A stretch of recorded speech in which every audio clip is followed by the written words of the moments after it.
ನಮಸ್ತೆ ವೀಕ್ಷಕರೇ, ನನ್ನ ಹೆಸರು ಮಿತ್ರ ಕುಮಾರ್ ಅಂದ್ಬಿಟ್ಟು ಉದ್ದೂರಿನಲ್ಲಿ ಬೈಪ್ ಸಂಸ್ಥೆ ವತಿಯಿಂದ ಎ ಟೆಕ್ನಿಷಿಯನ್ ಕೆಲಸ ಮಾಡ್ತಾ ಇದ್ದೀನಿ.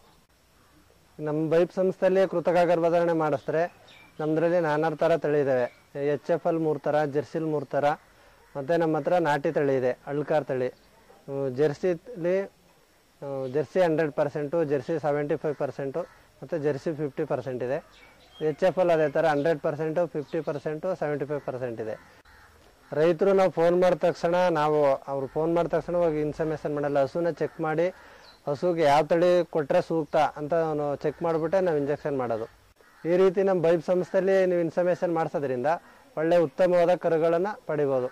ಮತ್ತು ಅವು ಬೇಗ ಈಟು ಬರ್ತವೆ. ನಮ್ಮ ಸಂಸ್ಥೆಯಲ್ಲಿ ಊಟ ಕರುಗಳು 1.5 2 ವರ್ಷದೊಳಗೆಲ್ಲ ಈಟಿಗೆ ಬರ್ತವೆ. 2 ವರ್ಷದೊಳಗೆಲ್ಲ ಕರು ಹಾಕ್ತವೆ. ಹಸುಗಳು ಈಟಿಗೆ ಬಂದ ಮೇಲೆ ಇಂಜೆಕ್ಷನ್ ಮಾಡಿದ್ಮೇಲೆ ಅವು ಯಾವುದಾದ್ರೂ ನಾನಾ ಥರದ ಕಾರಣದಿಂದ ರಿಪೀಟ್ ಬಂದಿರ್ತವೆ. ರಿಪೀಟ್ ಬಂದದನ್ನು ಅದು ರೈತರು ಸರಿಯಾದ ರೀತಿ ಗಮನಿಸ್ಕೊಂಡಿರೋದಿಲ್ಲ. ಅದಕ್ಕೆ ಮುನ್ನೆಚ್ಚರಿಕೆ ಕ್ರಮಗಳನ್ನ ವಹಿಸ್ಬೇಕಾಯ್ತದೆ. ಕೆಲವೊಂದು ಹಸುಗಳು ಆವಾಗ ಬೆದೆಗೆ ಬರೋದಿಲ್ಲ, ಬೇಗ ಬೆದೆಗೆ ಬರೋಲ್ಲ. ಮತ್ತು ಬಂದ್ರೂ ಇಂಜೆಕ್ಷನ್ ಮಾಡಿದ್ರೂ ನಿಲ್ಲೋದಿಲ್ಲ. ಬೇಗ ಹಸುಗಳಿಗೆ ಹಬ್ಬ ಆಗಬೇಕು ಅಂತಂದರೆ ನಾವು ರೈತರೇ ಪ್ರಾಕೃತಿಕವಾಗಿ ಔಷಧಿನ ತಯಾರು ಮಾಡ್ಕೋಬೋದು. ನೀವು ಗರ್ಭಧರಿಸದೇ ಇರಲಿಕ್ಕೆ ಸಾಕಷ್ಟು ಕಾರಣಗಳಿದೆ ಅಂತಂದ್ರಿ. ಆ ಗರ್ಭಧರಿಸದೇ ಇರತಕ್ಕಂಥ ಹಸುಗಳಿಗೆ ನಾವೇ ಪ್ರಾಕೃತಿಕವಾಗಿ ಔಷಧಿನ ತಯಾರು ಮಾಡ್ಕೋಬೋದು ಅಂತ ಹೇಳಿದ್ರಿ. ಆ ಔಷಧಿ ಯಾವುದು ಅಂತ ನಮಗೆ ಸ್ವಲ್ಪ ತಿಳಿಸ್ಕೊಡ್ತೀರಾ?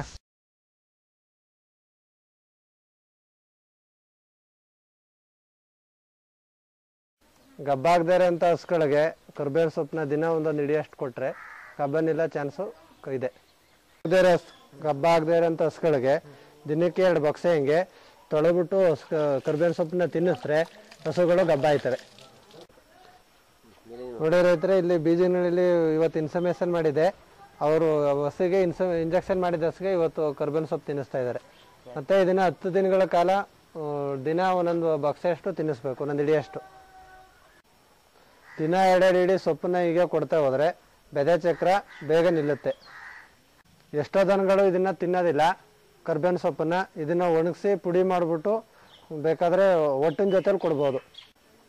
ಇಂಜೆಕ್ಷನ್ ಮಾಡಿದ್ಮೇಲೆ ಈ ರೀತಿ ಕರ್ಬೇವಿನ ಸೊಪ್ಪು ತಿನ್ನಿಸೋದ್ರಿಂದ ಹಸುಗಳು ಗಬ್ಬ ಆಯ್ತವೆ. ಮತ್ತು ರೈತನ ಕರುವನ್ನು ಆಗ್ತವೆ. ರೈತನಿಗೆ ಆರ್ಥಿಕ ಮಟ್ಟ ಜಾಸ್ತಿ ಆಯ್ತದೆ. ಹೈನುಗಾರಿಕೆಯಲ್ಲಿ ಉತ್ತಮವಾಗಿ ಲಾಭ ಗಳಿಸ್ಬೋದು.